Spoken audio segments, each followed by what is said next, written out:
Alô, meus confrades, eu estou de volta, falando aqui no domingo, tirando mais um momento aqui, vamos lá. Espero que todos vocês estejam bem. Eu estou bem também, descansando, fazendo. Hoje veio uma senhora aqui em casa, aí ela. Eu acho que é porque ela já veio aqui, é uma amizade que a minha mãe tem aqui, aí ela. Quase toda vez que ela vem aqui, ela me vê dentro do meu quarto. Acho que a velha ali comenta também que eu fico muito aqui dentro do quarto. Aí ela disse assim pra mim: olha, você tome cuidado, que eu percebo que você fica muito trancafiado dentro desse quarto. Isso é um perigo pra você ficar com depressão. E essa velha, ela mora sozinha, pessoal. Ela tem mais de 70 anos e mora só. E ela tava se queixando hoje que é uma luta diária contra a depressão, que vive rezando, vai pra igreja. Que diz que quem mora, segundo ela, quem mora sozinho é um candidato forte a desenvolver depressão. O caso dela, ela não era nem o caso, né? Eu vou falar de outra coisa aqui. Eu vou falar sobre reconhecimento do trabalho, tá? Já para você se ligar aqui. Mas o histórico dessa mulher é o seguinte, resumidamente, ela casou com um Cafa, o Cafa fez 3 filhos nela. Ela é professora aposentada já, essa senhora. 2 filhos homens e uma filha mulher. E deu linha na pipa, vazou fora e deixou ela aí com 3 meninos. Cafa. Eu já vi ela mesmo falar que o primeiro marido dela era Cafa. Segundo ela, esse marido dela era muito bonito, fisicamente falando. Eu acho que sim, porque os 3 filhos dela, fisicamente falando, são muito bonitos. E não puxou muito a aparência dela. Tempos depois, ela com essas 3 crias, ela arrumou um segundo marido, que veio a ser o padrasto desses meninos. Foi ele praticamente quem criou. Ela já me contou que eles eram pequeninos, os filhos, pequeno, todos abaixo de 5 anos, quando ela foi abandonada por esse marido. Esse marido ajudou a criar os enteados até a fase adulta. E o que rolou? A filha mais velha começou a cair na bagaceira, novinha, adolescente ainda, nas curtição, namorando, aprontando mesmo. Aí qual foi a saída que ela achou? Expulsou a filha de casa, na época. Botou pra fora de casa. Aí foi que uma irmã dela, que mora em Florianópolis, Santa Catarina, ficou com pena de ver a sobrinha expulsa de casa, jogada na rua. Aí ajeitou e levou pra lá. Não, eu vou trazer ela aqui pra Florianópolis. Aí levou a sobrinha. Eu acho que ela veio buscar, não sei. Isso foi lá no início dos anos 90 ainda. Levou. E aí ficou por lá, não demorou muito. Essa menina casou. Vive casada até hoje. Arrumou um marido e tá lá. O irmão dela, no caso essa filha mais velha, era a mais velha, né? O irmão dela do meio, quando completou ali 18, 19 anos, a irmã, que já estava em Santa Catarina, resolve convidar o irmão para ir para lá, para trabalhar. O irmão sai daqui e vai para lá. Quando chega lá, com menos de um mês que estava lá, morreu num acidente. Na casa dessa irmã, diz que ele foi arrumar uma calha. Eu não sei se subiu no muro ou foi numa escada, foi arrumar uma calha e... Eu não sei muitos detalhes, ou a escada quebrou, ou ele se desequilibrou dessa escada e caiu, meus amigos. Ainda passou uns 5 dias em coma no hospital, que bateu a cabeça, mas veio a óbito. Novo. Um garoto ainda. E ficou o outro filho dela, o caçula dela, que mora aqui, que também é casado. Esse filho dela é mergulhado no alcoolismo. Já teve umas 5 mulheres, já foi preso por problemas de pensão alimentícia. Tudo que conquistou na vida, com o trabalho perde, nas separações que tem. E nesse desenrolar dessa história, quando aconteceu a morte desse filho dela, em Santa Catarina, o marido dela saiu de casa, largou dela. Ela conta até hoje que diz que o motivo que esse marido dela saiu de casa foi magoado por conta da morte do enteado, que diz que ele gostava muito. Ele gostava muito desse rapaz e na época que foi para ele ir para Santa Catarina, ele não queria que ele fosse. O padrasto não queria que ele fosse, que ele ficasse por aqui mesmo. E a mãe incentivou, né? Mas vai. E aí, quando chegou lá, esse menino morreu. Aí ele culpabilizou a mulher pela morte do rapaz. Pra mim, nada a ver, né? Isso aí poderia ter acontecido aqui na casa da mãe dele também. Nós estamos vulneráveis à morte em qualquer lugar que estejamos, né? E resultado, ela ficou sozinha. Sozinha, sozinha. Essa filha dela liga o foda-se pra ela. Raramente ela visita. As visitas dela aqui é assim, ela vem, sei lá, uma vez a cada 8 anos. Ela demora quase uma década pra vir aqui visitar. Aí de vez em quando ela economiza aí a velha aqui, né? E vai lá visitar também. O outro filho morreu, o marido foi embora. E o filho que mora aqui é um escravoceta, né? Também não importa com ela, não cuida nem de si. Não cuida nem de si próprio. Eu conheço o filho dela aqui. Vive de bico, trabalhando aqui. É uma situação financeira crítica também. E hoje, pessoal, hoje essa velha chora a solidão, que vive dentro de uma casa até grande, sozinha. Não tem filho, não tem um neto, não tem ninguém morando com ela. Aí hoje ela veio aqui em casa. Minha mãe é a melhor amiga dela. Quase todo dia minha mãe vai lá. Ela que é difícil vir aqui, mas a velha aqui de casa sempre visita ela. Mora uma rua após a minha aqui por trás. E sempre que ela vem aqui, ela vem chorar as pitangas dela, que a vida dela é difícil. Hoje eu escutei ela falar assim, ela disse assim, eu vivo tão preocupada que eu já tenho mais de 70 anos e eu não tenho muita saúde, não tenho uma renda boa. Ela disse que como ela foi professora só de nível médio, tipo assim, ela só tinha aquele magistério antigo, né, do ensino médio. Então, assim, ela não teve uma aposentadoria boa, né? Um salário bom. Como hoje em dia, professores graduados já têm uma remuneração melhor, né? Então, assim, ela só recebe o salário mínimo. Ela recebe um salário mínimo de aposentadoria, aí revende coisas para tentar ganhar um pouquinho mais, né?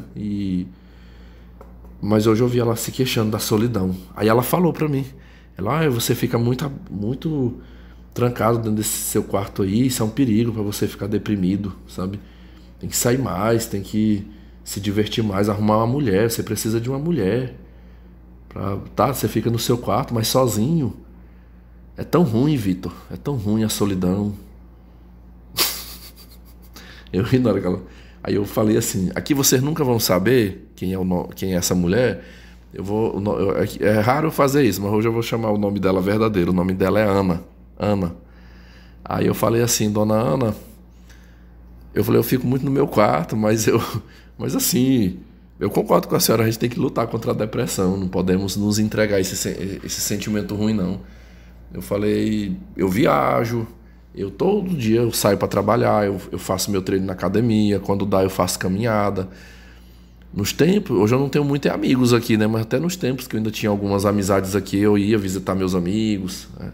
Saía para comer alguma coisa fora. Falei, hoje eu já não tenho muitos amigos, né? Mas tenho as amizades na internet.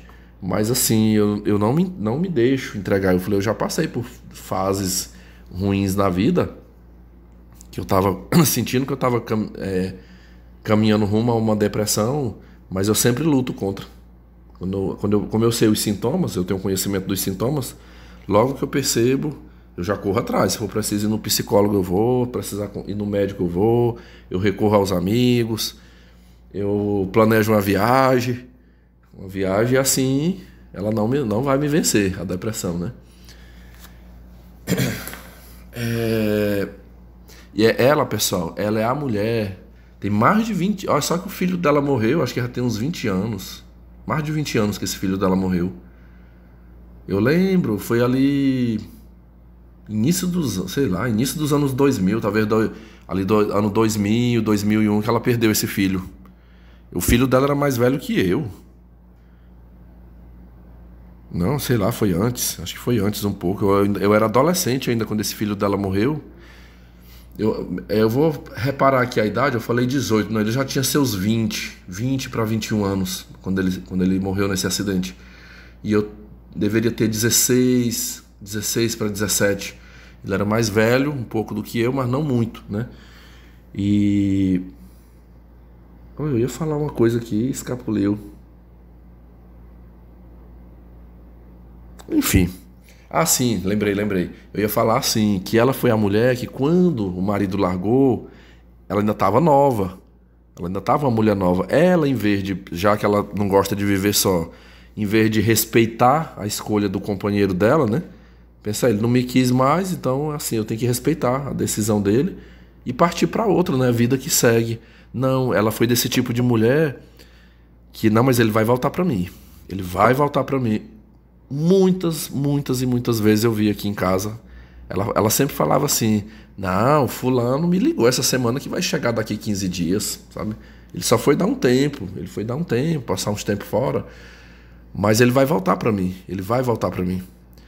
E ela deixou passar mais de 20 anos, sempre nessa expectativa que esse homem ia voltar pra ela. Esse homem não voltou. As informações que eu tenho é que ele tá muito longe daqui, meus amigos. Ele tá lá pro sul do estado de Mato Grosso. Longe. Tocando a vida dele pra lá, já construiu patrimônio, acho que já arrumou. Ela não admite, mas eu já ouvi comentários de gente que conheceu ele aqui, que ele já tem outra mulher pra lá. Ele seguiu a vida dele e ela estagnou aqui. Aí hoje vem chorar. Hoje vive chorando a solidão. Eu pergunto pra vocês acham que ela com mais de 70 anos vai ser fácil agora pra ela arrumar um marido? Achar um outro velho de 70 anos pra querer ela? É meio difícil, né? Se nova, às vezes já não é fácil, imagine. Achar pra curtir, acha, né? Mas às vezes pra assumir, enfim. Mas eu entendi a visão dela, né? É porque as pessoas, muita gente aqui acha que eu sou o ser mais infeliz porque eu não casei, não tive filhos. Ouço isso de parentes, de amigos, conhecidos. Mas enfim. Mais esse exemplo. Eu acho que eu já tinha até falado dessa mulher aqui, mas me veio na lembrança hoje.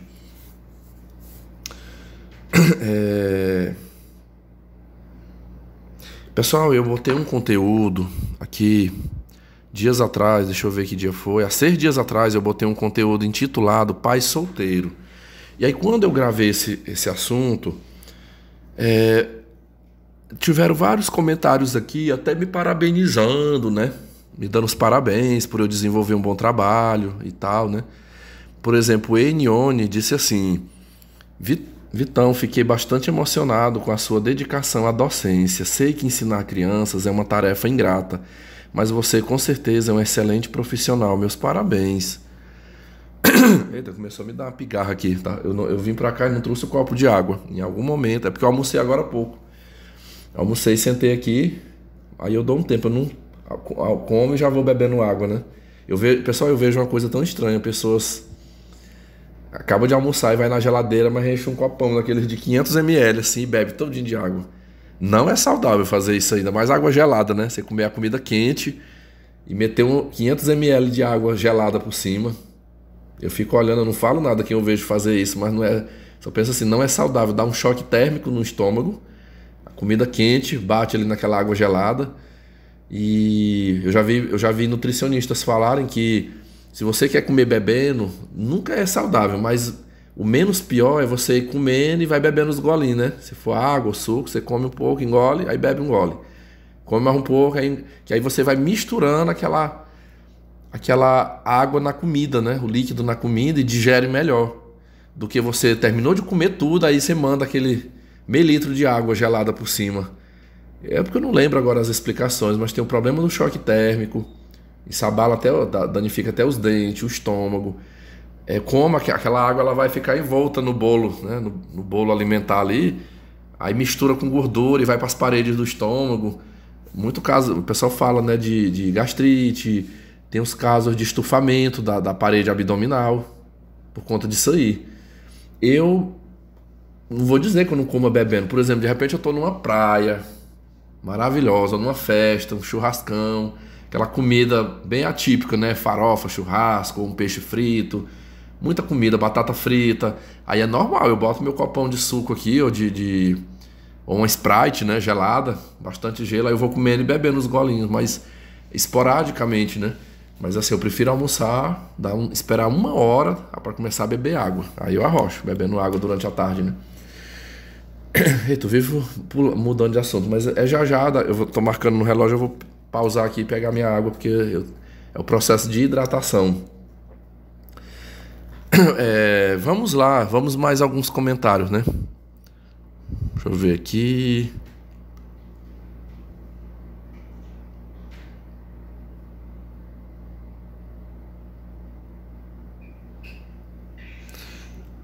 Danado vai ser eu encontrar esses comentários. Até que ainda agora eu li, mas até eu achá-los. Tem alguma. Alguém botou aqui, o Ronaldo. Tem alguma notícia do seu conhecido bissexual que estava sofrendo falsa acusação no trabalho? Olha, esse rapaz, ele continua no meu hall de contatos aqui, mas é difícil falar com ele.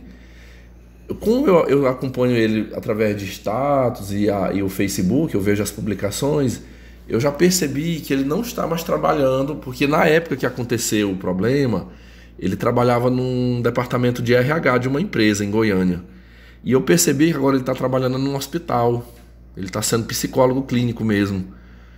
Eu já vi fotos dele dentro desse hospital e tal, aí eu acho que ele saiu dessa empresa. O que deu o rolo lá do processo judicial, eu não perguntei. Eu tinha até me esquecido já disso, mas como você está me perguntando, brevemente quando eu fizer um contato com ele, eu vou tocar nesse assunto para saber assim o desfecho, né?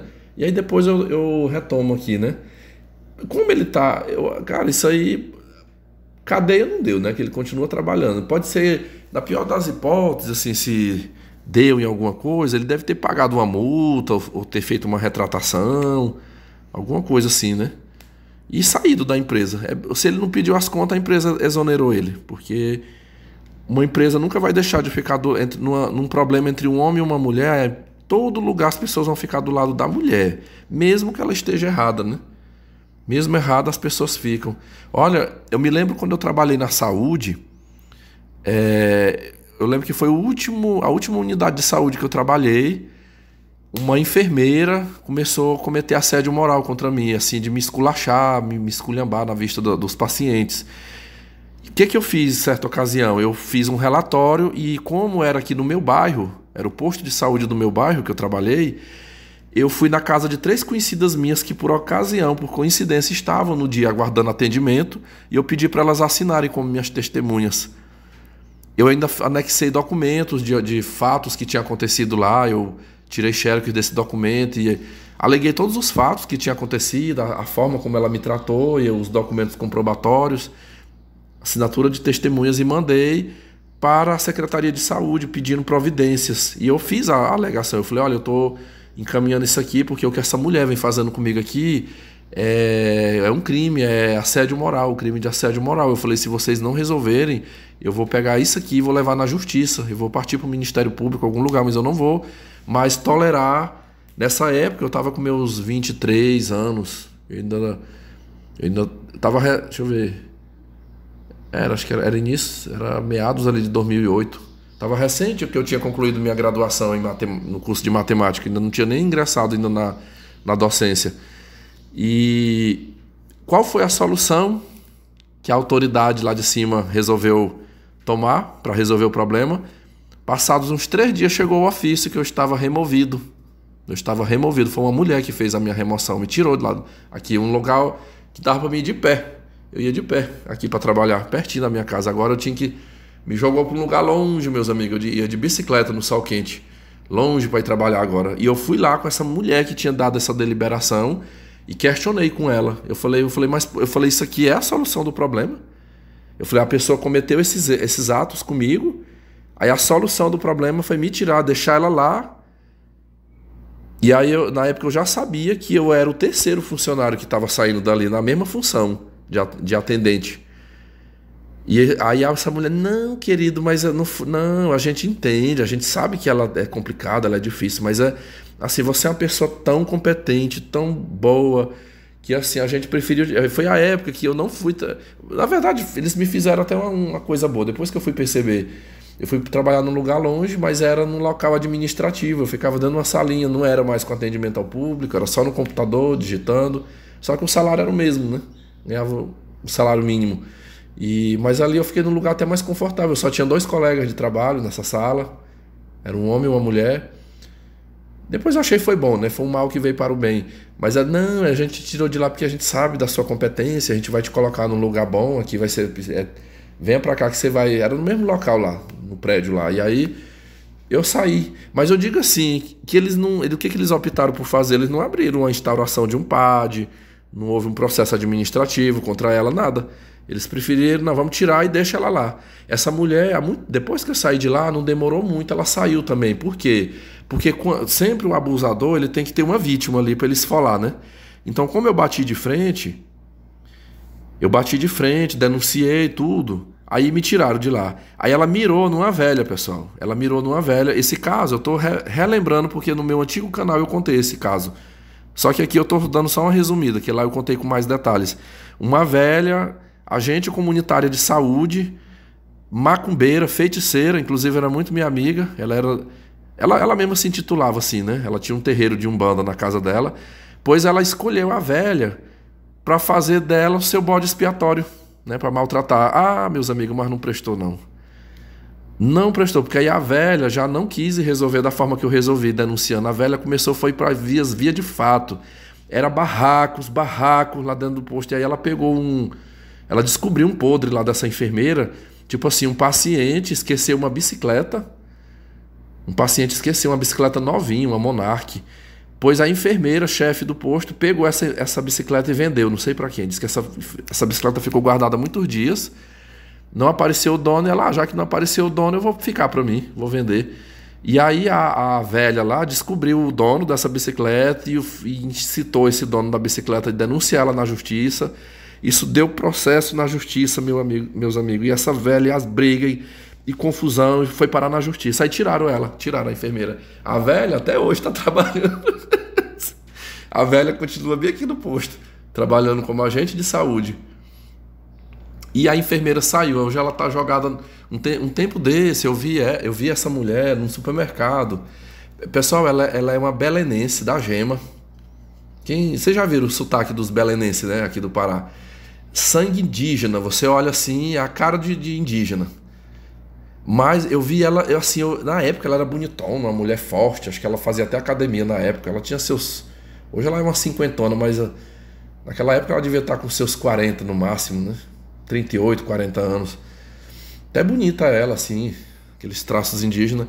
Eu vi ela tão gorda, meus amigos, gordona, e o cabelo igual o meu aqui, é passado na meus amigos. Passado na e aparado na tesoura aqui em cima, igual um corte masculino, sabe? E eu já soube que essa enfermeira o marido largou, tá aí rodada, mas feia, meus amigos, feia, acabada mesmo. Eu cheguei, ela tava no caixa de supermercado e eu cheguei com meu carrinho de compra, meus amigos, na hora que eu vi que ela era assim, eu peguei o telefone e fiquei aqui, ó, mexendo, caçando coisa aqui pra me ler no Facebook pra não olhar pra ela. Não olhei, não falei. Foda-se ela. Ali se ela tivesse pronunciado meu nome, eu ia ficar de cabeça baixa, mas não ia olhar pra ela. Ainda bem que ela ligou o desconfiômetro dela e não falou comigo. Mas essa senhora, muito tempo depois, eu dava gargalhada conversando com ela, dizendo, olha, eu fiz justiça por você, Vitor. Ela te humilhou naquele tempo, te tiraram de lá, né? Mas a mim não tiraram, não. Eu continuo lá até hoje. E eu consegui, eu fiz da vida dela um inferno lá dentro e quem saiu foi ela. E pessoal, a velha disse assim pra mim, não foi só a justiça que tirou, não, porque eu trabalho com os Exu. Inxu, ela chama assim, eu tenho meus Inxu. Tu acha que eu não tava com o nome dela o tempo todo lá? Na minha mesa lá da Umbanda? Como é que chama? Tem a mesa branca e a mesa vermelha, né? Eu tava direto com ela na mesa vermelha, na base do São Cipriano, lá dentro. Não sosseguei enquanto eu não tirei.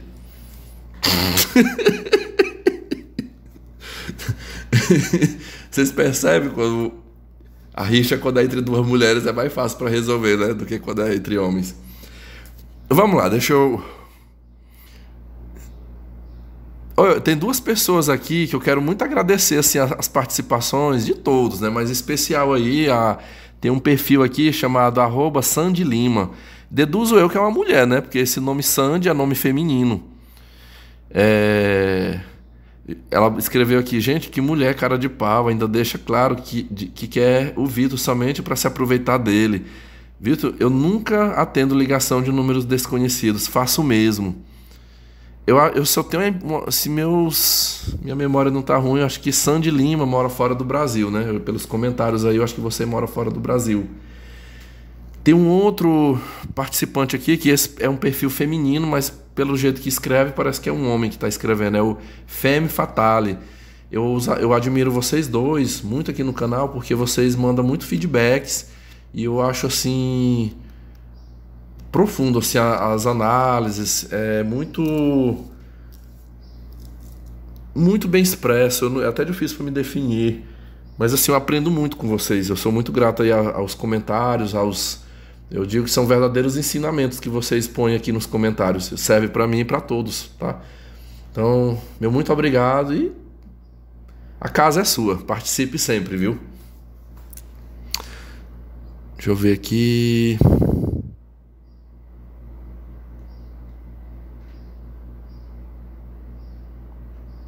Enfim, aqui eu vou falar assim, teve alguns comentários aqui elogiando, assim como em outras vezes que eu já falei. E aí algumas pessoas comentam assim, eu já recebi muito comentário assim, do porquê eu me doar tanto, isso não é reconhecido. Não só aqui no canal, mas até fora do canal. Às vezes as pessoas falam pra mim, né, que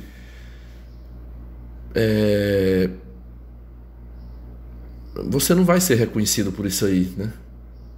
Não vai ser. Pessoal, eu vou falar pra vocês assim, o que é a minha percepção. Assim, quando eu entro na sala de aula e eu tento fazer o meu trabalho de uma maneira humanizada, de uma maneira boa. Olha, eu vou dar um exemplo aqui pra vocês de uma situação que eu vivi ano passado. Ano passado eu tava com uma hérnia crescendo na minha barriga e doendo. Essa hérnia, uma hérnia umbilical que eu tinha, desde os meus 12, 13 anos eu percebi essa hérnia bem pequena, e ela foi crescendo, ela já estava parecendo um caroço assim enorme em volta do umbigo, a tal ponto que eu não podia mais nem fazer caminhada. A hérnia, quando ela chega num determinado nível que não foi tratado, ela dói. O problema é dificilmente, é muito difícil uma pessoa morrer de hérnia, mas ela causa mal-estar, incômodo, e impede fazer esforço físico. Você não pode treinar na academia, não pode caminhar, não pode pegar peso. Olha, para quem nunca teve hérnia, eu vou tentar descrever como é que ela é. Ela é uma dor circular. Pensa assim, ó, igual eu tinha ela no umbigo. Então ela faz uma volta enorme assim, ó, na parede abdominal na forma de um círculo. Como é que eu sei que é um círculo? Porque a ardência, ela parece que fica queimando e ela dá tipo um choque. Chega a dar aquele tremelique assim que dá aquele comichão que eu me tremo assim na hora, sabe? Como se fosse um choque mesmo, que você toma quando você toca num fio eletrizado, numa tomada, né? E dá aquele choque que vai no corpo todo, assim. Chega a dar um susto, dá aquele susto. E é assim, é por horas aquilo, sabe? Você fica o tempo todo tomando aquele choque. Quando eu tive hérnia inguinal, eu senti a dor do lado, perto da virilha, do lado direito. Então ela era circular, ela pegava uma parte aqui da coxa, a região genital e da barriga também. Tudo doía, tudo ardia e dava aqueles pinicão, aqueles choques. Então, meu amigo, e assim é coisa ruim, meus amigos. É trem de você se embola numa cama de dor. Dói quando dá as crises. Eu mesmo, por 2 vezes eu fui parar no hospital. Aí o que eles dão? Uma dipirona para aliviar a dor. Aplicam uma dipirona na veia. E aí manda ir para casa e fala, olha, você vai fazer o exame para confirmar que é a hérnia e já dá o documento, aí o encaminhamento para cirurgia. O tratamento é cirurgia, tem que operar. Então quando tive, eu já fui assim, quando chega nesse nível, eu já fui correr atrás para fazer a cirurgia. Então assim, ano passado, quando eu estava nesse formato, eu não tinha condições de pagar. Eu ainda pesquisei, aliás, eu conseguiria dar um jeito, eu poderia pegar um empréstimo, eu poderia parcelar, mas eu acho que eu contei ano passado para vocês, estava num período eleitoral e a rede do SUS, de repente, começou a atender assim, pensem assim, uma cirurgia que a pessoa tinha que esperar um ano na regulação para ser chamado agora, no período eleitoral, era em menos de 15 dias a pessoa era operado. Tipo assim, se tinha um médico cirurgião, o governo colocou 6 médicos cirurgiões para operar diariamente. Então a ordem era não ter filho. Eu fiquei, mas eu vou aproveitar agora. Eu vou operar agora. A minha pretensão era operar no final do ano, eu ia juntar o dinheiro para pagar particular. Mas quando eu vi aquela opção, eu fui. E assim, pessoal, quando eu cheguei naquele hospital, eu sei que teve essa questão aí que o governo facilitou, né? O governo do estado e tal, mas como eu fui bem atendido? Como eu fui bem atendido naquele ambulatório, na ala hospitalar mesmo, com exceção de uma enfermeira lá que causou um dano lá no meu braço, né, na hora de aplicar o soro. Mas eu vou falar principalmente a parte ambulatorial. Tudo que eu precisei, eu cheguei lá, eu fui bem atendido por aquelas mulheres. Eu fiquei praticamente na mão ali, foi duas médicas, a coordenadora lá do local que fazia o agendamento, uma enfermeira, tinha outra funcionária lá que era da parte de exames. Esse ambulatório também faz alguns exames. E assim, sempre que eu chegava, eu lembro do dia que uma das funcionárias disse assim para mim, ela falou: a gente gostaria que fosse sempre assim, né? Que o governo investisse de uma forma que não formasse filas, que sempre que chegasse, mas eu te digo, isso aqui é só agora. Passou a eleição, acabou, vai ser exonerado essa quantidade de profissionais aqui. Muita gente vai ser mandada embora e vai ficar aquele serviço capenga, que você vai ter que se rastejar aqui durante um ano ou mais de ano para conseguir alguma coisa, né? E pessoal, como eu fiquei contente, inclusive, olha, eu tô até relembrando isso, eu até prometi na época, eu falei que um dia eu ia pagar um lanche, e eu ainda vou pagar, eu vou fazer isso em julho, quando eu tiver de férias eu vou numa padaria top aqui, eu vou mandar servir um café da manhã para eles lá, mandar entregar um café caprichado para aquelas funcionárias, porque elas foram muito legais comigo. Tudo que eu precisei, eu fui bem atendido. Então, assim, eu olho para esses contextos e vejo que o que dá um certo equilíbrio na sociedade é a gente não ter 100% só de pessoas ruins. Hoje eu vou ser bem modesto aqui, bem otimista, mas eu acho que existe 80% de pessoas ruins no Brasil, gente ruim, mas ainda temos 20% de pessoas boas. E essas pessoas boas, elas fazem uma diferença muito grande, porque aquelas mulheres ali, elas fizeram uma diferença na minha vida. Poxa, eu não precisei gastar 12 mil reais nessa cirurgia minha. Ia ser muito mais, ia ser uns 20 mil, porque se eu fosse sair daqui para uma capital, né, ia ter que pagar lugar para ficar hospedado ali um período, até me recuperar. E assim, eu consegui fazer tudo aqui na minha cidade. Se elas quisessem ter dificultado para mim, elas poderiam ir arrastando, botava só que elas quisessem, os puxa-saco, né? Mas assim, eu vi todos que ali chegaram, aquelas mulheres atendendo bem. Eu vou lhes dar um outro exemplo aqui. Quando eu fiz o ensino médio, eu tive uma professora, especialmente no segundo ano e no terceiro ano. Vamos lá, deixa eu explicar aqui para vocês melhor. Vou dar esse detalhe, mais uma experiência positiva aqui. Eu me lembro quando eu ingressei no ensino médio, aos 15 anos de idade, ali início do ano 2000, eu fui estudar de manhã num colégio estadual. Uma turma super lotada, só menino, adolescentes ali da minha idade. Pessoal, eu tive uns professores de manhã, nossa senhora, mas muito ruim, muito ruim para ensinar, sabe? Professor que só tava ali mesmo pra, tipo assim, eu quero só livrar o salário e não ensinava. Eu tive uma professora de português, hoje eu tenho informações que ela já tá aposentada e não mora mais aqui, que ela entrava na sala de aula, ela falava na vista de todos nós, ela disse: eu não sou professora de ir pro quadro ensinar conteúdo, tá? Eu não fico de costa pra turma passando conteúdo na lousa e nem explicando. É o seguinte, eu vou passar aqui uma gramática para cada um de vocês comprar. Quem não tiver condições de comprar a gramática, peça do colega e faz a fotocópia, tira a xerox das páginas que for preciso, à medida que você for avançando no estudo. Nessa época, no ano 2000, não tinha livro gratuito para o ensino médio, era só até a 8ª série. Me parece que depois mudou isso, né? O governo agora acho que fornece livros para o estudante do ensino médio, mas no meu caso eu não tive isso. Tá lá a xerox e é o seguinte, eu só vou passar aqui, ó, é página tal, fazer a tarefa e te vira. No final do livro tem um gabarito e você vai ensinar.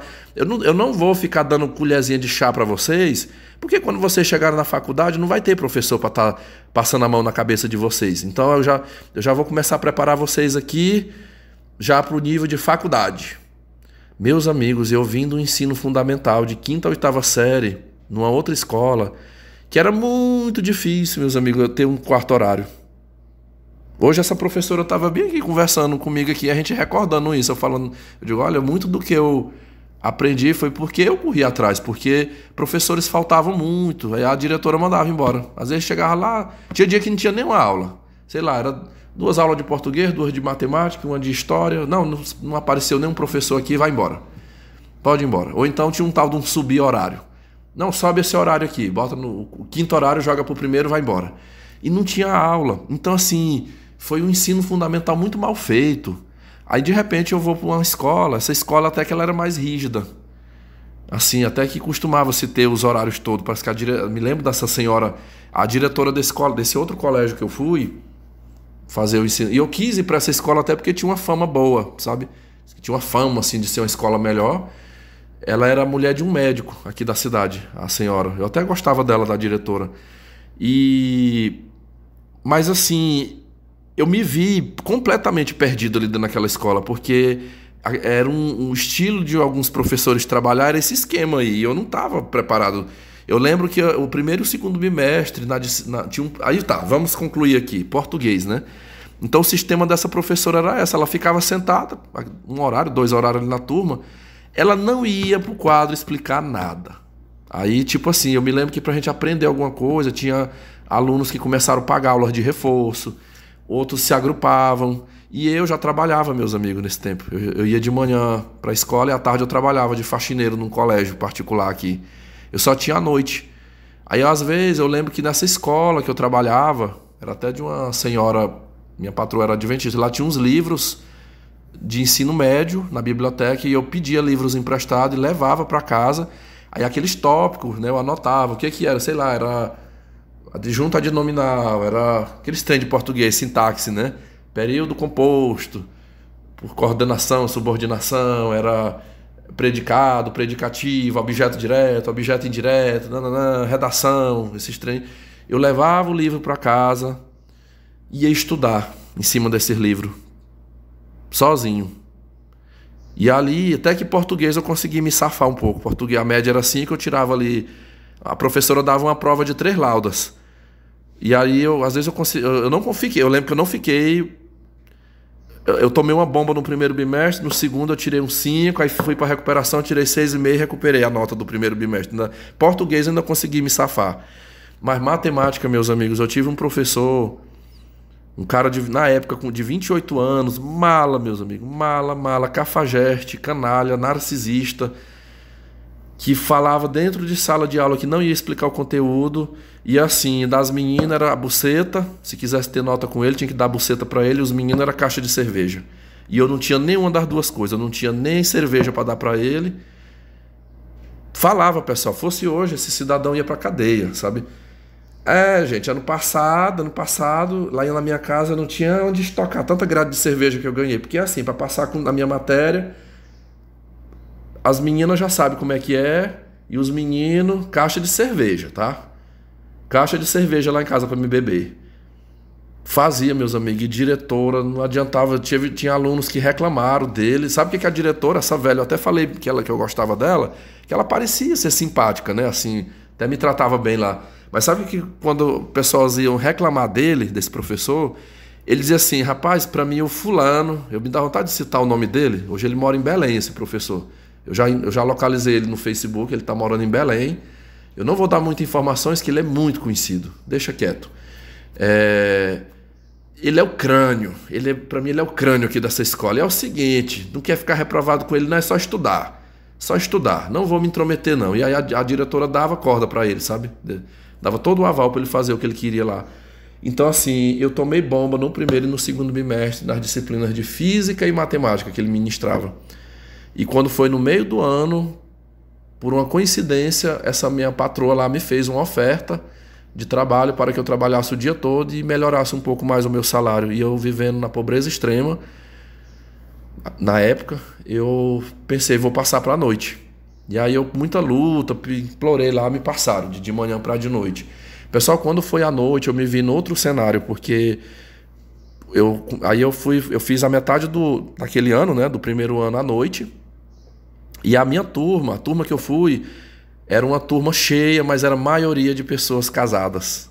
Homens e mulheres ali acima de 35 anos. Maioria acima de 35. Eu lembro que nessa turma, junto comigo, da minha idade, nós éramos 5. Era eu, tinha um outro rapaz e mais 3 moças. Aí acabou que a gente se enturmou ali, era só o nosso grupinho ali da mesma faixa etária, no meio daquele monte de senhores e senhoras ali. E um outro corpo docente. Professor de português era outro, eu lembro que era um senhor, ele já até faleceu, esse meu professor. Ele era um senhor já de uns 50 anos, evangélico, da igreja presbiteriana, muito calmo para ensinar. Esse ia para o quadro, meus amigos, ele ia para o quadro. Na verdade, ele só deu aula para mim no primeiro ano do ensino médio. Tive um professor jovem, acho que ele ainda estava graduando ainda, matemática, muito calmo para ensinar, e um outro professor idoso de física. Ele era engenheiro, esse professor, e dava aula de matemática lá. Muito bom. E ali, com a minha dedicação, com o meu esforço, mesmo trabalhando o dia todo, com pouco tempo para estudar, mas eu fui me dedicando. Pense que as notas baixas, as bombas que eu tinha tirado, enquanto eu tinha tirado 1,5, 2, no primeiro e no segundo bimestre, com aquele professor cafajeste de manhã, de repente eu estava tirando 9, 9,5. Eram professores que facilitavam, ele dava uma avaliação, mas ele passava uma lista de exercício valendo nota. Ele avaliava o caderno. Eu lembro que as provas sempre valiam, tipo, era 2 pontos do caderno, 2 de um trabalho, e mais a prova valendo 6. Aí a prova ainda dizia assim: olha, estude o caderno, treine essas questões aí do caderno, eu vou montar uma prova para vocês em cima do caderno de vocês. Quem estudar as questões do caderno acerta as questões da prova. Então assim, eu percebia que facilitava um pouco mais, sabe? E depois eu descobri, até conversando, uma vez eu conversando com, eu não lembro, foi com uma professora lá, eu falei que eu tinha sentido uma diferença do turno da manhã para o turno da noite. Aí eles falaram: não, mas é porque assim, o professor de manhã, ele tem um entendimento assim, que a maioria dos alunos tem pai e mãe que sustenta, não trabalha, tem todo o tempo ali para estudar, então arrocha mesmo, bota pressão mesmo ali, você vai estudar, você tem que se esforçar muito. Já a turma da noite são turmas cansadas, são pessoas adultas, e até assim, para poder segurar esses alunos, porque se arrocha demais a turma desiste, né? Os alunos não vêm, e aí não se perde essas turmas, e de manhã não. Então de manhã se flexibiliza muito, e se é até orientado para que se faça assim. E eu, por mais que eu fosse um adolescente, mas eu não tinha essa primazia de eu tenho um pai e uma mãe aqui que me dá tudo, né, que me banca. Eu fui obrigado a trabalhar muito novo. Então ali à noite encaixou mais dentro do meu perfil. E eu consegui acompanhar. No segundo e terceiro ano que eu prossegui nos meus estudos ali à noite, praticamente os mesmos colegas, a gente só ia passando, né? No segundo ano, houve umas trocas. Eu tive uma outra professora de português, que era uma senhora também. Matemática foi uma senhora. E física permaneceu um senhor lá. O engenheiro que eu falei aqui para vocês, que para mim foi o melhor professor que eu tive lá. Inclusive, eu tive até uma informação que esse professor, ele tá idoso hoje, diz que ele sofreu um acidente, que eu achei loucura. Como é que uma pessoa idosa vai subir numa árvore? Uma pessoa me deu notícias dele esses dias, diz que esse professor, na chácara dele, foi subir numa árvore lá para catar uma fruta e desequilibrou e caiu de cima da árvore, passou muitos dias em coma, parece que nem vai caminhar mais, uma coisa assim. Eu fiquei até triste com essa informação que eu tive. Mas assim, pessoal, essa professora de português que ministrou segundo e terceiro ano, eu vou explicar para vocês como que ela agia na sala. Ela era do tipo que ela formava pequenos grupos na sala e dizia assim: pessoal, eu quero preparar vocês para o vestibular. Para o vestibular. Então assim, vamos treinar uma redação. Ela ia para o quadro, ela montava todo o esquema de uma redação ali no quadro. E vamos lá, primeira etapa, o que você vai fazer numa redação? Vamos lá, para montar a introdução, você vai ter que captar aí os argumentos. Aí ela botava um tema. Pense aí 2 argumentos. E anota aí para mim no teu caderno. Aí nós ia pensar esses argumentos e botava lá, né? Pronto, agora, olha, isso foi o ano todo, tanto no segundo como no terceiro ano. Aqui no estado do Pará, onde eu moro, agora acho que acabou esse programa, mas tinha um programa chamado PRISE. Era Programa de Ingresso Seriado. O estudante do ensino médio fazia uma prova no primeiro ano, uma no segundo, outra no terceiro. A redação era no terceiro ano, na terceira prova. Aí somava, fazia o somatório das 3 notas, e se obtivesse uma pontuação boa, entrava na graduação. Podia escolher para onde queria, era pelo... se eu não me engano, esse programa era tanto pela UEPA como pela UFPA. o Prise. E muitos estudantes saíam do terceiro ano e já entravam na graduação em qualquer curso. Era da sua opção, escolhia. Então era anual, né? Você ia fazendo. Então eu via essa professora. Aí eu tinha colegas que diziam assim: ah, não, professor, eu não dou conta. Não, meu filho, mas vamos. Vamos, você tem capacidade, você vai entrar sim. Vamos aqui fazer a redação. E ela ensinava mesmo. Eu digo para vocês, eu aprendi a fazer uma boa redação dissertativa foi através dessa professora. Ela era uma senhora branca, essa mulher já é falecida hoje. Ela morreu de câncer na mama. Alguns anos depois de eu ter concluído o ensino médio, ela faleceu. Mas como eu sou grato àquela professora, porque eu não tinha condições de pagar um cursinho. Eu nem tinha aqui na minha cidade. Como que eu ia sair daqui para ir para uma capital para fazer um cursinho preparatório para um vestibular ou para esse programa, né, do PRIS? Eu não tinha essa condição, mas eu tive uma professora que ela honrou a função dela ali, o salário que ela ganhava e a missão que ela tinha, porque eu aprendi a fazer uma redação dissertativa, foi com ela. Vamos lá, professor, que eu não posso falar aqui o nome, de física, que ele, como eu fiz curso na área de exatas, para mim ele foi meu referencial. Se eu disser para vocês que em 8 anos, quando eu lecionei a disciplina de matemática, eu tinha a metodologia daquele... Olha, não foi na graduação. Para mim, os piores professores que eu tive foi na graduação. Eu me espelhei, foi no meu professor do ensino médio. Eu vou dar uma pista aqui. O nome dele começava... eu vou criar um nome aqui. Eu lembro que o nome dele começava com a letra J. Então vamos colocar aqui como se fosse Jonathan. Na época, ele já era um senhor dos seus 50 e poucos anos. Feio, meus amigos. Eu achava ele feio de rosto. Ele era um homem assim alto. As pernas pareciam um caniço. Ele tinha até um apelido, professor... eu não lembro o apelido dele.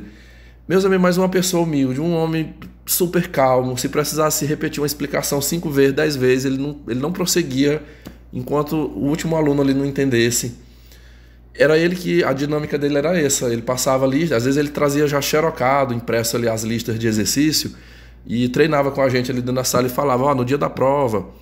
eu vou tirar as questões dessa lista de exercício. Então, faça tudinho, repita lá na sua casa, para que você vai tirar a nota e você ainda vai de praxe conseguir, no seu vestibular, no PRIS, você vai conseguir tirar a sua nota ali. E eu falo para vocês, eu não fiz o PRIS.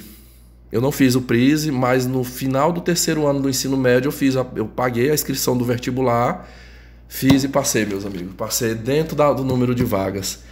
E fui para o curso de ciências. Não gostei do curso de ciências. No final de 2003, eu fiz novamente o vestibular para o curso de licenciatura em matemática e passei nos 2 vestibulares. Eu não tenho esse negócio que eu fiz um vestibular e eu não passei, pelo menos para as áreas que eu fiz. Aí eu te pergunto aqui, você que está me ouvindo, você acha que no histórico que eu vim, de uma família pobre, trabalhando o dia todo, um ensino fundamental mal feito, um ensino médio que também foi meio arrastado ali, mas graças a esses professores que me ajudaram muito, e também ali no fim de semana, tarde da noite, enfim, eu persisti ali, eu teria conseguido chegar onde eu cheguei. Eu falo sem medo que boa parte desse êxito que eu tive nos exames que eu fiz foi através desses professores que eu tive lá no ensino médio, que tiveram um olhar diferenciado. Os professores da noite, eles tiveram um olhar diferenciado. Muitos ali não fizeram como eu fiz, né? Eu lembro que não foram muitos que conseguiram passar no vestibular, porque, tipo assim, só queria... no máximo, eles só enxergavam assim: eu só quero concluir o ensino médio, tá bom pra mim. Eu não olhei dessa forma, eu olhei mais adiante. Eu fiquei, não, eu não quero me contentar só com isso aqui, eu vou mais além. Eu quero fazer um curso superior. Todas essas experiências que eu vivenciei isso quando eu estava... nos meus estudos. Também eu tive uma patroa que ela foi meio termo comigo, mas ela teve o lado bom dela, que eu trabalhei no hotel, não me pagava muito bem o salário, mas me ajudou em várias coisas que eu precisei. 2 vezes que eu precisei passar por um hospital público, eu encontrei pessoas ali, mulheres inclusive, que tiveram uma solidariedade, que ajudaram, que tentou fazer com que eu conseguisse, né, fazer a minha cirurgia. São os amigos próximos aqui neste canal que eu conheci, e uns poucos fora aqui do canal também que eu tenho. São algumas pessoas da família, uns poucos familiares que eu tenho uma boa amizade. Então, quando eu vejo esse conjunto de situações pelos quais me ajudou ou me ajudaram e eu consegui crescer, aí eu penso assim, por que eu não vou fazer também, né? Por que não fazer? A gente nunca vai conseguir consertar o mundo, eu não vou consertar o mundo. Mas eu penso assim, que para aqueles que estão aqui próximos a mim, aqueles que eu consigo alcançar e eu posso fazer alguma coisa de bom, por que não? Agora eu tenho assim, um lema que eu não sigo. Eu não sigo aquele lema da igreja que diz assim, fazei o bem sem olhar a quem. Não, hoje eu não sigo mais esse lema. Gosto de ajudar, mas gente canalha, gente ruim comigo, não. Eu acho que vocês puderam perceber pela minha conduta. Vocês viram quando eu falei do Robertinho, do menino Robertinho, que eu tentei ajudar ele, eu passei um bimestre lá do meu expediente lá, tentando ajudar ele. Ele não quis, né? Ele não quis. O que é que eu fiz? Lavei minhas mãos. Não vou investir minha energia. Para mim ele vai ser uma pedra aqui dentro da sala. Eu vou estar aqui, entrega ali as tarefas, tem a frequência, tudo. No dia da prova eu dou a prova, mas aquele cuidado, aquela coisa de querer, não, vou acolher aqui, vou ajudar, não. A minha energia, a minha força, a minha boa vontade, ela vai ser para os que querem ajudar. Quando eu estudei, eu tive colegas que, por exemplo, enquanto a professora tentava nos ajudar, eles iam lá para o pátio. Ia namorar, ia jogar truco, ia bater papo, ia embora antes de terminar a aula. Às vezes assistia 2 aulas, vazava, ia embora. Mas eu não, meus amigos, eu ficava até o final. À noite não tínhamos muitos horários, né? Aqui eu tô falando, eu falei para vocês de uma professora de matemática, de português e de física, né? Que eram as principais. Mas olha, geografia dava cano no serviço, história dava cano. Tinha outras matérias, né? Filosofia, sociologia, eram várias disciplinas lá. E não dava aula quantas e quantas vezes eu vinha embora. Aí essas disciplinas eu ia para a biblioteca. Eu pegava livro emprestado na biblioteca e ia estudar em casa. Eu pegava o edital, não, sei lá, o processo que eu vou fazer vai cobrar isso e isso, deixa eu pegar aqui o livro que tem esses assuntos e corria atrás, né? Mas assim, eu tenho certeza que, assim como eu tive pessoas que fizeram a diferença na minha vida lá atrás, aqueles que eu me dedico aqui, eu também estou fazendo a diferença para eles. E a gente nunca sabe o dia de amanhã. Tem hora que eu fico pensando assim, quem sabe, muitos que eu ajudo hoje na sala de aula, que vem também de um histórico parecido com o meu, de família pobre, desestruturada, sem norte nenhum, e de repente se eu dou uma força ali, um incentivo, talvez vai ser a pessoa que num dia, quando eu estiver na minha velhice, porque esses meninos que eu trabalho hoje, eles serão o futuro.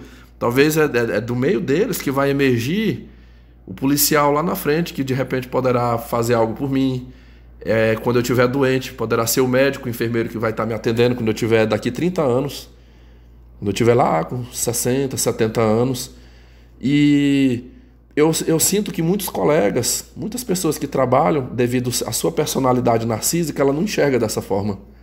Ela não para pensar assim, que quando eu invisto aqui, se todo mundo tivesse essa consciência, a gente está investindo no nosso próprio futuro, porque hoje eu estou trabalhando, mas vai chegar um tempo que eu não vou aguentar mais trabalhar. E aí eu vou precisar que tenha pessoas lá para me fazer algo por mim. Fazer algo por mim, trabalhar, né, de repente pagar, custear a previdência, profissionais para poder estar trabalhando lá no hospital, em qualquer órgão aí que eu precise, né? É um ciclo, né? É um ciclo, é uma roda, né? E vai o sistema ter que ir rodando ali, e aí se você vai travando essas engrenagens, vai cuidando daquilo, né, passando óleo, cuidando das peças ali, tudinho, uma hora a tendência é colapsar, travar, né? Mas eu posso, se você me perguntar de onde vem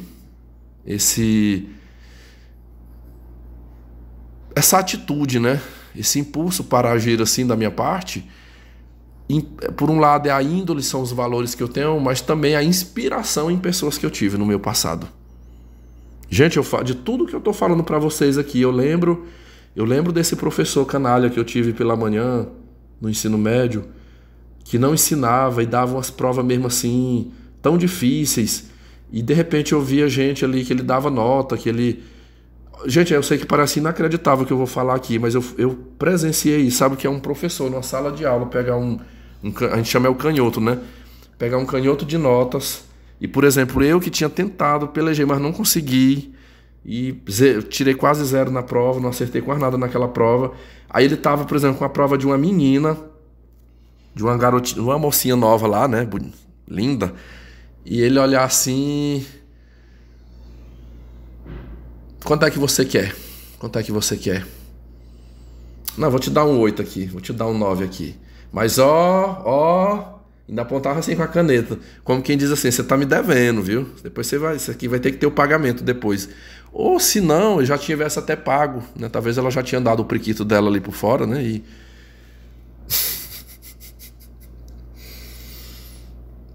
Meus amigos, por isso que eu falei que o mundo é...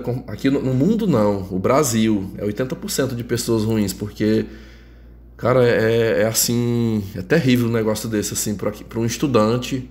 Esses dias eu vi um psicanalista falando aqui, pior que eu não tô lembrando o nome dele agora, um psicanalista muito bom, que em um de seus vídeos ele falou sobre professores narcisistas. Muitos narcisistas estão em sala de aula e ele usa alunos como seus bodes expiatórios, como seus sacos de pancada ali dentro para maltratar. Ele disse que esse psicanalista, ele falou que recebeu e-mails falando assim, como lidar com um professor narcisista que persegue, que humilha o aluno. Ou assim, eu deito a minha cabeça no travesseiro com minha consciência tranquila, que eu não tenho esse histórico, pessoal, de que eu persegui um aluno. Eu, assim, qualquer que fosse o nível que eu estivesse trabalhando, onde que é, se de repente... mais pra frente, de repente eu estiver trabalhando com adultos, de repente eu faço um mestrado aí, vou dar aula numa graduação, sei lá. Não é muito o meu foco mais não, mas quem sabe, né? Assim, eu já tive situações em que aluno ruim, de má índole, mas se ele tirou uma nota boa, quem sou eu para mexer na nota? Eu não misturo. Podemos ter os problemas, os problemas que tiver a gente vai resolver de outra forma, mas a nota, se ele aprendeu, se ele conseguiu ter um bom desempenho ali, eu não mexo. Mas a pessoa narcisista, ela mexe para se vingar. Falo porque eu convivendo com colegas professores, eu já tive colegas professoras que diziam assim, mas fulano, ciclano e beltrano que eu não gosto lá naquela sala de aula, eu faço uma prova especial só para ele, que ele não vai acertar nada, ele vai tirar 0 na prova para me pagar, Nunca fiz esse tipo de coisa. Eu procuro, assim, ser justo, né? Eu acho que a pessoa, ela tem o que ela merece. Assim, se ela não se esforçou, ela não vai ter, né? É tipo assim, ter nota boa é mérito dela própria, né? Enfim. Se bem que eu já até falei aqui que... Não, eu já teve uma situação, pessoal, eu já tive uma situação excepcional que por medo eu tive que facilitar. Por exemplo, pensa um professor dando aula para noiado, drogado, bandido. Vocês acham que eu vou querer comprar briga com um aluno desse? Não, vamos passar ele, né? Vamos passar. Entre a minha vida e confrontar uma peste dessa, é melhor passar, né? Passa para frente. Mas eu sempre digo assim numa sala de aula. Aqui, a minha intenção maior é passar o conhecimento. Não é questão... Nota deva ser uma consequência do seu aprendizado. É só para a gente mensurar aqui, né? Eu mesmo trabalhando, eu trabalho agora com meninos, né? Eu falo assim para eles, olha, não precisa colar. Não precisa pegar. Eu prefiro faça o que você souber. Nem que você acerte a metade, mais da metade. Porque essa avaliação não é só sua. Essa avaliação é para mim também. Se a maioria aqui na sala errou determinada coisa, eu vou entender que eu também não ensinei. Né? Não chegou no nível bom. Então a gente vai... Isso aí é para mim rever também o meu processo de ensino. A forma que eu estou ensinando. Onde é que não foi bom aqui? E aí se você cola do caderno, pega do colega, aí como é que eu vou saber? Aí você tá sabotando a si e a mim. Então vamos ser honestos, vamos fazer a avaliação, responda as questões dentro do que você sabe. E que a nota é só uma consequência. E a gente vai refazendo aquilo que não foi bom, a gente vai trabalhar em cima, a gente vai rever e vamos melhorando isso durante o processo. Quem vai avaliar vocês é lá fora. Lá fora é que vai vir. Aí lá você já tem que chegar. Aqui é o lugar de você errar. Comigo aqui você tem mais é que errar mesmo. Erre bastante para você ver onde é que você está errando, onde é que você não está bom, onde é que você está fraco. Porque aí quando tu chegar lá no concurso, no vestibular, em alguma coisa, aí lá você vai. Lá você já tem que chegar afinado para não errar. Eu tento conversar assim, né? Mas, meus amigos, eu sei, igual quem foi que disse aqui, né? Alguém escreveu, deixa eu voltar bem aqui na mensagem. Acho que foi o Enione, né? O Enione aqui, ele fez um texto.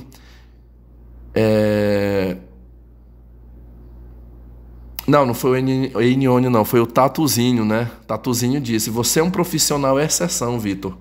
Você de fato trabalha, você é um excelente professor.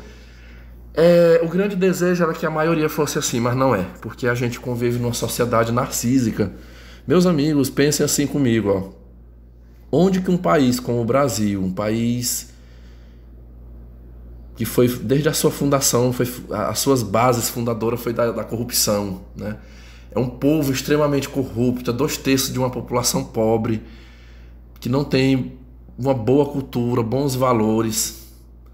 Eu pergunto para vocês, tem como, do meio de uma sociedade como essa, emergir muitas pessoas boas, pessoas honestas, inteligentes, de valor, Não tem, meus amigos, não tem.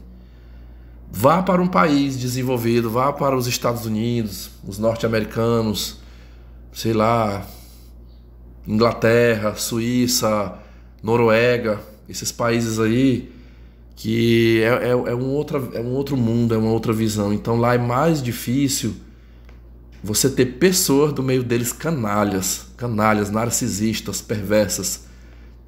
Vai ter, mas é numa escala bem menor. Muito, muito menor. Sabe?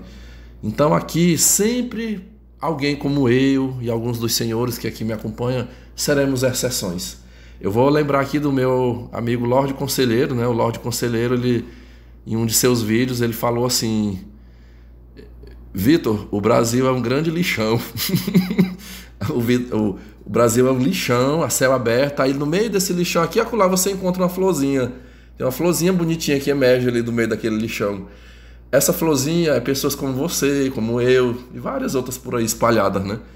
Mas assim, meus amigos, não é fácil, não. Eu tenho certeza que a minha vida seria bem mais fácil se eu tivesse nascido, por exemplo, lá na Noruega. Se eu tivesse nascido na Noruega, certeza, se aqui eu sou essa pessoa de lá, eu tenho certeza que a minha vida seria bem mais fácil e melhor, né? Mas não nasci, não pude estar lá e... Olha, me aguardem vocês aí, me aguardem que eu ainda vou chegar aqui com conteúdo. Eu quero trazer eu quero fazer um desabafo aqui com vocês sobre questão de novo, sobre a imigração. Pessoal, como esse assunto tem de certa forma me angustiado, sabe? Me angustiado um pouco, porque assim... eu fico assim, tem horas num desejo tão grande assim de morar num país desse, sabe? Eu fico vendo, hoje eu acho que eu tenho assistido mais vídeos de brasileiros, de imigrantes que foram para a Europa, para Estados Unidos, do que conteúdos da Red Pill. Eu tenho o Zion aí que eu prometi a ele maratonar os vídeos dele, eu ainda não fiz. Tem o canal do... Caramba, é um rapaz que eu converso com ele direto, ele mora na Europa. E ele tem um canal, Red Pill, aqui no YouTube. Não tô conseguindo lembrar o nome dele. Eu tenho contato com ele pessoalmente no Telegram. Eu prometi, ele segue meu canal aqui, eu não sigo dele quase não vejo. Por quê? Porque às vezes nos momentos livres, mas ainda vai chegar um momento, se ele não derrubar o canal, né, não tirar, eu vou assistir ainda todos. Mas assim, eu fico vendo vídeos e vídeos e vídeos de brasileiros que moram no exterior, porque às vezes eu sou tomado assim de um sentimento, um desejo assim de ir embora daqui. Por tantas coisas assim que eu passo, por ser tão difícil conviver numa sociedade, num lugar, que eu tô rodeado de pessoas tão perversas, é tanta gente ruim à minha volta, sabe? E às vezes a gente tenta fazer um diferencial, que eu quero fazer algo de bom, não só pra mim, mas pro outro, mas é difícil, sabe? Mas olha, eu vou ser sincero com vocês, pessoal, quando eu vejo as histórias, muitas histórias de brasileiros que eu vejo lá, aí eu desanimo. Eu desanimo. Eu vou falar pra vocês aqui o que é o meu desânimo. O que é o meu desânimo? Que eu não. Hoje, como eu tenho um visto de turista para ir para os Estados Unidos, tranquilamente eu poderia trabalhar um mês aqui, juntar uma grana e ir para os Estados Unidos. Pessoal, mas eu vou falar para vocês eu não consigo me ajeitar aqui para dizer eu vou me mudar lá para o exterior. É a jornada de trabalho. É a jornada de trabalho, porque vocês perceberam na minha fala aqui que eu disse assim, eu falei que eu ter nascido, se eu fosse um nato de lá, sabe? Eu ter nascido e com todos os direitos de um cidadão daquele país, aí sim, era uma vida maravilhosa. Mas um latino, um latino sair daqui para ir, por exemplo, para a Europa, para os Estados Unidos, como milhões têm feito para chegar lá, pegar aquelas jornadas longas, meu amigo, 12 horas, 14 horas. Cara, eu tenho visto muitos vídeos. Tem uns canais aqui, deixa eu ver. Eu não tô lembrando o nome do canal, mas tem um cidadão que eu tinha que anotar o nome dele aqui. Ele tava em Boston, agora tá na Flórida. E ele faz vídeos. Ontem mesmo eu vi um vídeo dele. Ele chegou, tipo assim, ele chegou numa casa lá, aí ele fez, foi tipo como se fosse uma cena, um vídeo produzido ali, né? Pessoal, árvore para cortar, um monte de madeira para tirar, rastelar o quintal todinho, tirar pedras do quintal, aí depois a casa todinha para reformar. Aí ele falando assim, aí tinha um amigo dele simulando como se fosse um brasileiro chegando. Ele falou, fulano, pois é, eu cheguei aqui agora e uma pessoa me informou que você tá precisando de alguém para trabalhar aqui, né? E eu vim. E aí, pois é, você tá vendo isso aqui, ó, você tem esse serviço todo, essas pedras para carregar, essas árvores para cortar. Aí foi mostrando, eles caminhando e mostrando aquele monte de serviço. Depois tem essa casa aqui todinha, ó, que nós vamos ter que refazer o piso dela, tem que pintar, tem que trocar isso, trocar aquilo. Aqui é serviço para muitos dias, tá? E assim, você vai chegar aqui de manhã e a gente tem uma cota de serviço para fazer todos os dias para entregar. E você vai sair daqui 12 horas, até 14 horas de trabalho, todo dia. 30 minutos só de almoço, 30 minutos, né? Você traz sua marmita de comida e... Pessoal, aí na cena, porque o que ele tava tentando mostrar era assim, era um brasileiro recém-chegado, né? Aí o cara vai e fala assim pra ele, não, mas peraí, onde é que vai ser o meu escritório aqui? Onde é que é o escritório pra me coordenar? Não, é você que vai fazer. É você que, o serviço que eu tenho pra você, é você fazendo. É? Não, mas lá no Brasil eu tinha o meu serviço lá que era no escritório, era assim, Aí de repente, aí o cara tá dizendo assim, não, tá bom, eu tô com o teu telefone aqui, eu vou pensar depois, eu te dou uma resposta. Caramba, eu podia achar esse vídeo bem que foi ontem que eu assisti ele. Aí o cara vai e sai assim na cena e olha pra câmera, se você tá preparado? Pois é, isso aqui quando você chegar aqui, você que é acostumado em trabalhar na sombra, no pesado, sua mãozinha aí macia, sem calos, né? Não é isso aqui. Você pode até chegar aí, mas isso aí você vai levar uns anos. Ele falou, eu tô com 5 anos que tô aqui nos Estados Unidos, agora sim.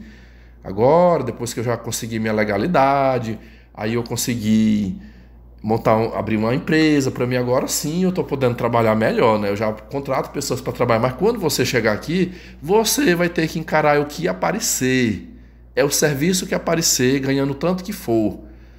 Pagando o mínimo possível, você vai ter que se submeter. Não, aí eu fico assim, meu Deus do céu, eu sair daqui. Eu fico o tempo todo comparando, pessoal. O tempo todo eu fico comparando, assim. Poxa, eu ainda trabalho. É um serviço que cansa. A sala de aula cansa, mas é só 8 horas. É só 5 dias na semana. Tenho 2 dias de folga. Tenho muitos feriados. Tenho 3 meses de férias. Olha, eu posso dizer, eu vou falar pra vocês, sabe o que eu ainda vou trabalhar agora? Eu vou trabalhar esse restinho de maio, eu tenho mais de uma semana um pouco. Eu vou jogar muito aqui, eu vou jogar 2 semanas, as duas primeiras semanas de junho eu ainda vou trabalhar. A primeira semana, provavelmente eu já vou submeter minhas turmas à avaliação. A segunda semana já vai ser aquela semana ali de festas juninas. Nas 2 escolas, são as festas juninas. A terceira semana será o período de reunião com os pais. É reunião, é entrega de resultado. A última semana, meus amigos, é só para os retardatários. É tipo aquele professor que não se antecipou, que não entregou as coisas a tempo, aí a direção da escola dá uma semana. Ó, você tem ali os últimos 5 dias da semana de junho para você... Você fica livre aí para você organizar suas coisas, né? Eu já me antecipo logo, o que eu faço é ganhar. Tô acostumado. Dia 25, dia 26 de junho eu viajo para Goiânia, quando eu quero ir lá fazer compras. A última semana já tô livre, já entreguei tudo, já tô dispensado. Então assim, o mês de junho eu já vou trabalhar bem menos. Eu tenho 2 dias, quarta e quinta, só na quinta de manhã que eu dou aula. Quarta eu tenho um dia todo livre para me planejar, tenho a tarde toda na outra escola para planejar. E enfim, assim, tem essa lida com os alunos, tem, mas ainda é, aí sabe, eu fico assim, sabe, tá tão difícil assim para me administrar esse sentimento dentro de mim, porque eu fico assim, oh, mas é tão bonito lá. Ou lá é uma população tão mais culta, né? Tão, pô, mas eu vou ter que ir para lá trabalhar igual um condenado. Não, não, não. Aí assim, aquilo me encanta tanto, aquilo me traz um sentimento tão bom, que eu fico assim, já que eu não nasci lá, já que eu não tenho condições de ir para lá como um cidadão legal, com um bom emprego e tal, para ter um padrão de vida bom por lá, então assim, eu vou fazer minhas economias, eu vou aguentando, porque por aqui, pessoal, parece que por aqui fica mais confortávelzinho para mim. Aqui eu tenho mais tempo para me descansar. Vocês podem ter certeza que se hoje eu arrumasse as malas e fosse pro exterior, fazer conteúdo aqui nesse canal ia ficar mais difícil, ó. Estudar, fazer algumas coisas, pra mim ia ser mais difícil, porque olha, eu trabalhando na sala de aula com esse tanto de folga que eu tenho, vocês veem que eu não fico todo dia aqui. Eu já não tenho tanto tempo assim para muitas coisas, porque às vezes esse tempo livre que eu tenho, eu já quero descansar, eu quero fazer meu treino na academia. Inclusive até partilhar, de vez em quando eu vou conversar com vocês aqui sobre saúde. Essa semana eu vou tirar tempo, seja de onde for, mas eu vou fazer pelo menos 30 minutos de aeróbico. Dava para eu fazer na academia, correndo na esteira, mas eu tenho uma tal de uma dor de viado, meus amigos. É uma dor aqui debaixo da costela. Nem vou mexer com isso aí. Não vou mexer com isso aí. Não, todas as vezes que eu boto aquela esteira bem acelerada lá e começo a correr, quando não dá, às vezes eu vou correr 30 minutos aqui. Quando vai dando 5, 7 minutos, começa a dor. Aqui na minha região a gente chama a dor de viado. É aquela dor, quando eu era menino, a gente botava a folhinha verde aqui no short aqui, diz que era pra ver se passa a dor de viado, né? E eu não consigo correr na esteira. Aí, o que vai me resultar é o ritmozão mesmo. Então hoje eu tenho minha coletânea de músicas aqui, com coreografia, me tranca aqui dentro do quarto, liga a caixinha de som e vamos pular aqui, né?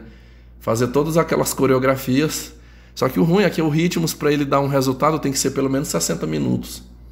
Tem que ser 60 minutos, assim, pra eu suar mesmo, suar a camisa. Porque eu não vou mentir pra vocês, não. Eu vou sacar essa barriga minha aqui. Ela já diminuiu, foi muito. Meus shorts, eu até falei aí de umas calças social minha, né, que eu tô usando agora. Minhas calças social, quando eu trouxe elas, logo elas não estavam abotoando nenhuma. Pois todas eu já tô usando, todas eu já tô abotoando, minhas calças jeans. Aqui teve dias de eu vestir calça aqui, que eu passava o cinto aqui, mas eu não abotoava não. O botão ficava bem distante um do outro. E só o cinto prendendo aqui. Agora, tô de boa, assim, já diminuiu, não está ainda no nível que eu quero. Mas eu vou chegar lá. Então agora eu tô percebendo que só a alimentação... Ontem eu estava conversando com um inscrito meu aqui, nós estávamos falando sobre ingestão de frutas, porque eu estou consumindo muita fruta, eu vou ter que estudar sobre isso aí, né? O diabético, eu sei que não pode comer muita fruta porque tem açúcar. Eu todos os dias, de manhã e de tarde, eu levo uma vasilha pequena, meus amigos. É pequena, não é encher a barriga de fruta, não. É uma porção. Tipo, é uma banana picada, uma fatiazinha de melão, e às vezes eu completo com alguma outra coisa, uma laranja fatiada, ou então... Tem dia que quando eu compro uva, eu boto uns caroços de uva ali. Tem dias que é pedacinho de abacaxi. Mas eu gosto de colocar 3 frutas. E é só as frutas, não põe suco, não põe açúcar, não põe nada, só a fruta pura. E como? Nos dias que eu não faço, eu boto uma maçã e uma banana dentro da mochila, como ali na hora. 9 e pouco, 3 e pouco da tarde. E muitas saladas, né? Muitas saladas, as proteínas, ovos, né? Ovos cozidos, carne. Mas eu acho que eu ainda vou ter que... Eu não vou poder abrir mão do aeróbico, não. Eu vou ter que fazer o aeróbico para queimar mais, né? A tática que já me falaram lá atrás, é assim, eu tenho que perder mais do que o que eu ganho em calorias, né? É mais perca do que ganho. Ingerir menos calorias e ganhar mais, né? E eu acho que com a musculação que eu estou fazendo fielmente todos os dias, eu não vou ficar aquele homem magro, esquelético, né? Eu vou eliminando as camadas de gordura e ganhando massa magra. E assim eu vou ficar com uma aparência melhor, né? Não vou ficar magrelo demais. Pessoal, então é isso. Qual é a lição que eu deixo para todos vocês aqui hoje, né? Você aí que não é narcisista, que tem essa capacidade, né? Ao narcisista que está me escutando, eu sinto muito por você, porque eu sei que você não tem você não consegue, né? Você deve, assim como eu, não sou narcisista, às vezes eu olho para uma pessoa ruim e eu penso assim, meu Deus, eu não consigo ser desse jeito. Eu não consigo ser desse jeito, eu não consigo humilhar o outro para me sentir bem. Eu não consigo perseguir, fazer maldades, destruir o emocional de outra pessoa. Eu não consigo ser um narcisista. Eu tenho certeza que você, narcisista, que está me ouvindo, você também deve olhar para mim e pensar assim, caramba, queria eu poder ser assim, né? Ou não é nem querer. Eu não consigo ser como o Vitor é, né? Eu não consigo ter esse amor, essa empatia, essa solidariedade, pensar no bem do próximo. Não consigo. Será como é que é isso, né? Como que será sentir isso dentro? Eu posso te dizer, para você, pessoa narcisista, que é muito bom. É muito bom. Apesar que a gente sofre, a gente às vezes é maltratado, mas quando a gente se une com pessoas do mesmo nível que eu, tão boas quanto eu, a gente vive uma experiência muito boa, sabe? É muito bom compartilhar desse amor, da amizade verdadeira, é o prazer de poder ajudar a quem merece, né? Ajudar a quem merece. É muito bom. Mas eu vou arriscar o meu palpite, eu acho que você não pode dizer o mesmo. Quando você destrói alguém... Eita, agora ficou uma interrogação, né? É uma grande interrogação isso aí, eu já até trouxe no conteúdo. Você quando consegue destruir a vida de alguém, fazer o mal para alguém, e aí, você sente uma alegria ou você sente uma tristeza? Qual é o teu sentimento? No meio de nós, pessoas não narcisistas, a gente... É dividida a opinião, né? Tem pessoas que acham que existe, que vocês têm essa alegria, né? Que vocês se sentem muito felizes quando vocês destroem alguém.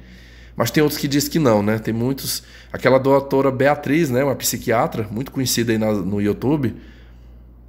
Beatriz de quê, meu Deus? Esqueci o nome da mulher agora, o sobrenome. Um dia desse eu vi um vídeo dela que ela disse assim... Olha, quem tem baixa autoestima... Quem é vazio, né, e tal, é a pessoa que se envolve com o narcisista. Mas o narcisista, ele tem uma visão de si muito positiva, né? Ele se sente o fodão, o bambambam. Eu tenho minhas dúvidas. Eu tenho pra mim que essas pessoas narcisistas, quando ela destrói alguém, a doutora Tariana Rocha, ela diz assim... que a pessoa narcisista, quando ela consegue ferrar com a vida de alguém, como é que essa alegria que ela sente dentro dela, ela é tipo assim, a vida dela é o tempo todo de dor. A pessoa narcisista, ela é toda traumatizada, ela é cheia de inveja, de ódio, de sentimentos ruins. Aí quando ela vê uma pessoa feliz, uma pessoa amorosa, bondosa, e ela inferniza, ela atrapalha, ela sabota, ela consegue acabar com a vida daquela pessoa e ver a pessoa no chão. Aí realmente o narcisista, ele sente uma felicidade porque lá na sua mente ecoa o seguinte pensamento: ufa, meu Deus, que alívio. Nossa, que alívio, que sensação boa que eu tô sentindo, porque eu fiz fulano agora sentir o que eu tô sentindo. Sabe, porque agora eu não estou sofrendo essa dor sozinho. Eu não sinto essa dor sozinha. Então eu fiz fulano, agora tipo assim, eu não vou sofrer sozinha. Todo mundo, como é que diz a música da Marília Mendonça? Todo mundo vai sofrer. Ai, que bom, eu não tô sozinha, eu não tô sozinho com essa minha dor aqui, né? Fulano agora também tá sofrendo.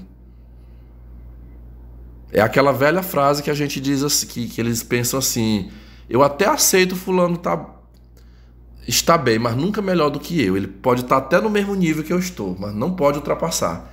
Então, meus amigos, a alegria da pessoa narcisista, ela tem sim uma alegria, mas é porque assim, dentro dela é tanta coisa ruim, meus amigos, é tanto sentimento ruim que quando ela consegue causar dor no outro, ela causa uma dor. É tipo assim, é como quem gritasse assim, assim, nossa, essa dor tá grande demais, alguém tem que somar a mim para sentir essa mesma dor que eu tô sentindo.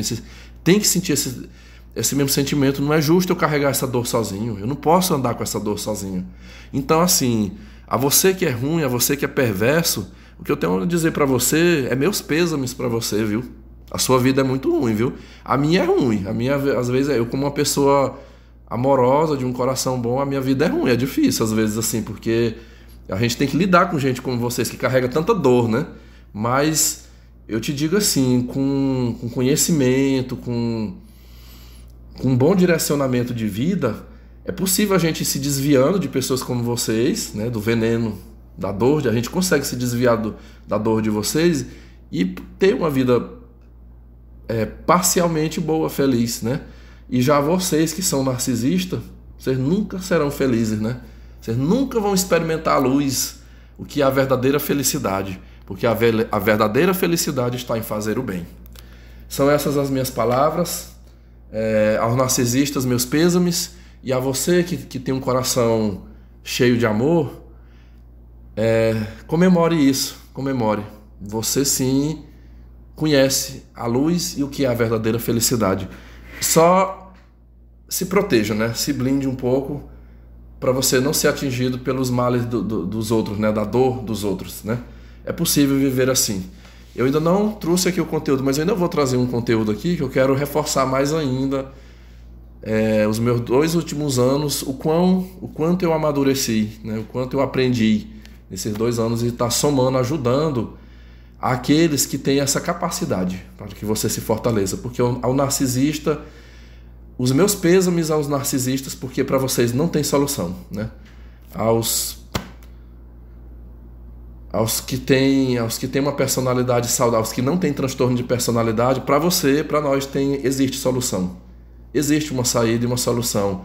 Ao narcisista, não tem solução, eles estão condenados até o último dia de sua vida a viver na mais profunda dor. Na mais profunda dor. Coitados, né? Quando eu vejo uma pessoa narcisista, eu só olho assim e penso, coitado, né? Sofre muito, com certeza. Eu não queria estar na pele, nunca, na pele de uma pessoa narcisista. Um grande abraço a todos. Muito obrigado por terem me ouvido aqui, viu? Fiquem em paz. Bye, bye. Eita, minha tela já tinha até apagado aqui, deixa eu tirar.